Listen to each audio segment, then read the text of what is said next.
എന്റെ കയ്യിൽ മാത്രം നിൽക്കുമെന്ന് തോന്നുന്നില്ല. വല്ല പരിചയമുള്ള രാഷ്ട്രീയക്കാരുണ്ടെങ്കിൽ ഒന്ന് സംസാരിച്ചു വെച്ചേ. ഇല്ലെങ്കിൽ വട്ടിപ്പലിശ കേസിന് നമ്മൾ രണ്ടുപേരും ആത്തു. ഈ കണ്ട സ്ഥലം മുഴുവൻ കഴിഞ്ഞു. ആഭ്യന്തരമന്ത്രി ഭയങ്കര സ്ട്രിക്റ്റാ. ഓപ്പറേഷൻ കുബേര എന്ന് പറഞ്ഞ ഞാൻ ആരെയെ വിളിക്കുക? അപ്പോഴേ ഞാൻ സാറിനോട് പറഞ്ഞല്ലേ, പുതിയ പാർട്ടി ഉണ്ടാക്കാൻ നിൽക്കാതെ ആളുകൾ കൂടുതലുള്ള പാർട്ടി ചേരാൻ. എന്നിട്ട് കേട്ടോ, ആ അരുന്ധതി വർമ്മ എന്നെ കൊടുക്കും, അത് ഉറപ്പാ. അതിനു മുന്നേ എന്തെങ്കിലും ചെയ്യണം. അതിന് വഴി ഞാൻ പറഞ്ഞല്ലേ. ആ പോലീസ് സ്റ്റേഷനിലെ ഡ്രൈവറും ആ മുകുന്ദൻ മേനോന്റെ മകളും തമ്മിൽ എന്തോ ബന്ധമുണ്ട്, അത് ഉറപ്പാ. നീ ഇതുവരെ അത് വിട്ടില്ലേ? വിട്ടില്ല. അതെ, ഈ മണ്ണം വക്കീല് പറഞ്ഞ കേട്ട് പണ്ടാ പോലീസ് സ്റ്റേഷൻ വാങ്ങാൻ പോയത് ഓർമ്മയുണ്ടല്ലേ?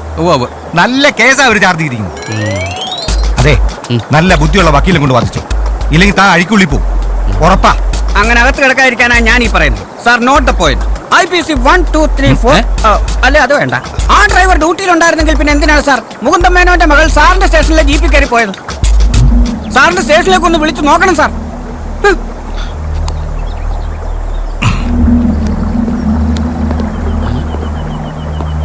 നീ പറഞ്ഞാൽ എന്തെങ്കിലും കാര്യമുണ്ടോ?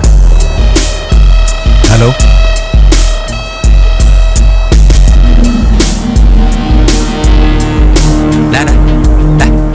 മേലെ ഈ IPC കാര്യങ്ങൾ പറഞ്ഞു വന്നു കേട്ടോ. ഇയാള് പറഞ്ഞ ശരിയാ. Thank you. SP ഓഫീസിൽ നിന്നാണ് ജീപ്പിന് ഡ്യൂട്ടി ഉണ്ടെന്ന് പറഞ്ഞു വിളിച്ചത്. പക്ഷെ ഈ കേസാണെന്ന് ഞാൻ അറിഞ്ഞില്ല. ഒരു നല്ല ചാൻസാ നഷ്ടമായത്. എന്ത് ചെയ്യും? പക്ഷെ കാര്യങ്ങള് നമ്മൾ വിചാരിച്ചതിനേക്കാൾ എളുപ്പമായിട്ട് വരണം. ആള് കൊള്ളാലോ. ഇതൊക്കെ എവിടുന്ന് പിടിച്ചു? അങ്ങനെ ഒരു കേസ് കറക്കി അടുപ്പിച്ചു.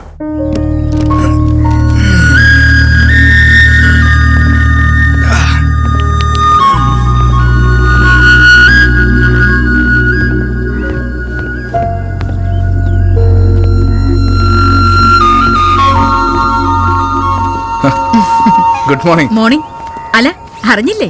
ഇന്നലെ രാത്രി ഒരു സൗണ്ട് കേട്ടപ്പോ നമ്മുടെ ടിൻഡോ വെടിവെച്ചു. നോക്കിയപ്പോ വാഴയിലേ ഇറങ്ങിയതാ. അപ്പൊ ഇന്നലെ രാത്രി മൂത്രം ഒഴിക്കാൻ ഇറങ്ങായിരുന്നു നന്നായി.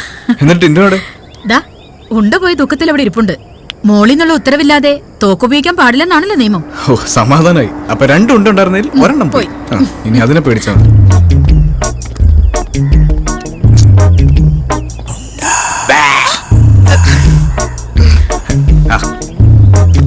ടിൻഡോ, വിഷമിക്കണ്ട. ഉണ്ട വരും പോവും. ഇതൊക്കെ നമ്മുടെ കയ്യിലാണോ? ഇനി ഒരു ഉണ്ടയും കൂടി ഇല്ലേ കയ്യില്? ആ പിന്നെന്താ. പിന്നെ രാത്രി ഒരു 3-3:30 മണിക്ക് ആ ഔട്ട് ഹൗസിന്റെ സൈഡിൽ നിന്ന് എന്തെങ്കിലും ഒച്ച കേട്ടാൽ അങ്ങോട്ട് വെടിവെക്കരുത്. ഞാൻ ആ സമയത്തെ മൂത്രം ഒഴിക്കിറങ്ങുന്നതാ. വെറുതെ ഉണ്ട മിസ് ചെയ്യണ്ടല്ലോ. കൂൾ.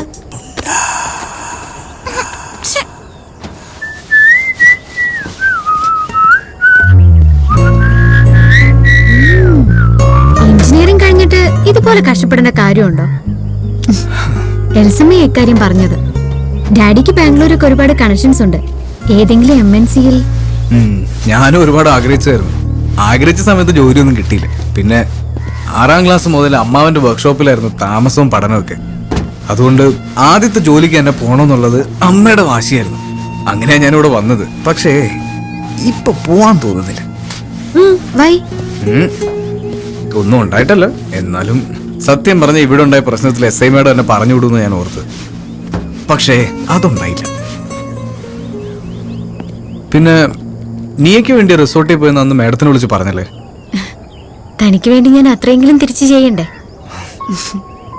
ഒരുപാട് വലിയ ഇഷ്യൂസിൽ നിന്നാണ് രാമകൃഷ്ണൻ എന്നെ രക്ഷിച്ചത്. ഞാൻ അത്രയ്ക്കൊന്നും ചിന്തിച്ചിട്ടില്ല. ഡാഡിയാ മേഡത്തോട് വിളിച്ച് പറയാൻ പറഞ്ഞത്. ഡാഡിയോട് എല്ലാ കാര്യങ്ങളും ഞാൻ പറഞ്ഞു. ഞാൻ എന്തെങ്കിലും നെഗറ്റീവായി പറഞ്ഞിട്ടുണ്ടെങ്കിൽ ഐ എം സോറി രാമകൃഷ്ണ.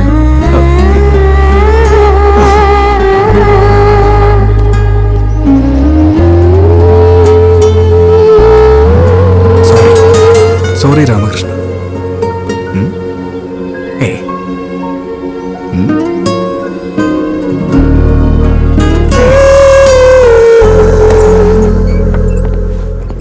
മേരിക്ക് എന്തോ ഇൻഫർമേഷൻ പാസ് ചെയ്യണ്ട് മാഡം. എന്താ മേരി? ഇന്നലെ കച്ചവടം കഴിഞ്ഞ് വരുന്ന വഴിക്ക് മേനോസാറിന്റെ വീടിനടുത്ത് വെച്ച് വശപ്പശകായ ഒരാളെ കണ്ടു. ഈ നാട്ടുകാരനല്ലെന്നാ തോന്നുന്നേ. അതപ്പൊ തന്നെ വിളിച്ച് പറഞ്ഞൂടെ? ഇനി ഇങ്ങനെ എന്തെങ്കിലും കണ്ടാൽ ഉടനെ ഇൻഫോം ചെയ്യണം. ശരി മാഡം. മേനോൻ സാറിന്റെ വീട്ടിനടുത്ത് പെട്രോളിംഗ് ഇനിയും സ്ട്രോങ് ആക്കണം. പരിചയമില്ലാത്ത ആരെ കണ്ടാലും ചെക്ക് ചെയ്യണം. Okay madam.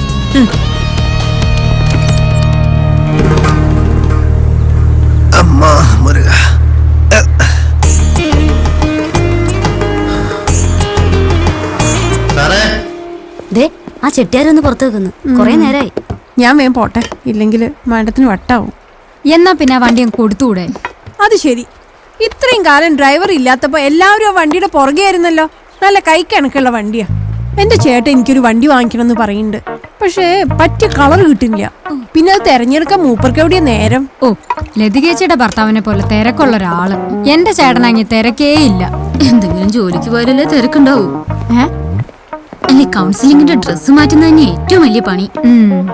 സിവിൽ ഡ്രസ്സിൽ അറ്റൻഡ് ചെയ്യണമെന്ന നിയമം ഉണ്ടെങ്കിലും നിർബന്ധമൊന്നുമില്ലല്ലോ. മാറിയേക്കാം. എന്നാ അങ്ങനെ തന്നെ വീട്ടിൽ പോലെ വൈകിട്ട്.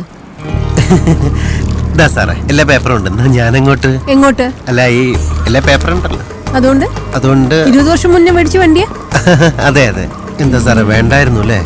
നീ വാങ്ങിക്കുന്നതിന് മുമ്പ് ഈ വണ്ടി ആരുടെ കയ്യിലായിരുന്നു? 2 വർഷമായിട്ട് എന്റെ കയ്യില. 20 വർഷം മുമ്പുള്ള കാര്യം അറിയില്ല സാറേ. അപ്പൊ അതിന് മുമ്പ് വല്ല കേസും ഉണ്ടായിട്ടുണ്ടെങ്കിലോ?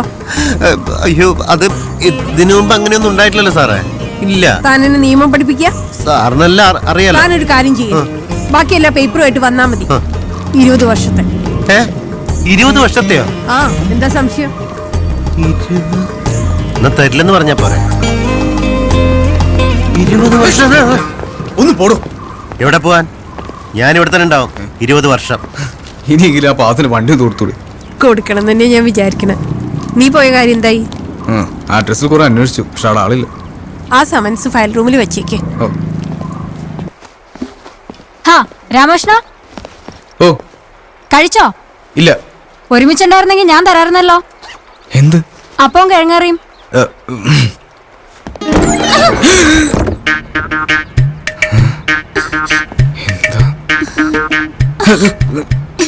എന്താ രാമേട്ടാ? ഞാനൊന്ന് എടുക്കാൻ. എന്താന്ന് വെച്ചാ എടുത്തോ. വേണ്ട.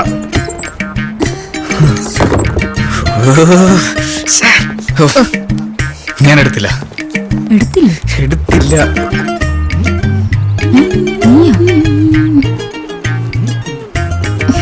അതെ, ഒന്ന് നിന്നേ. പേരുദോഷം കേൾപ്പിക്കരുത്.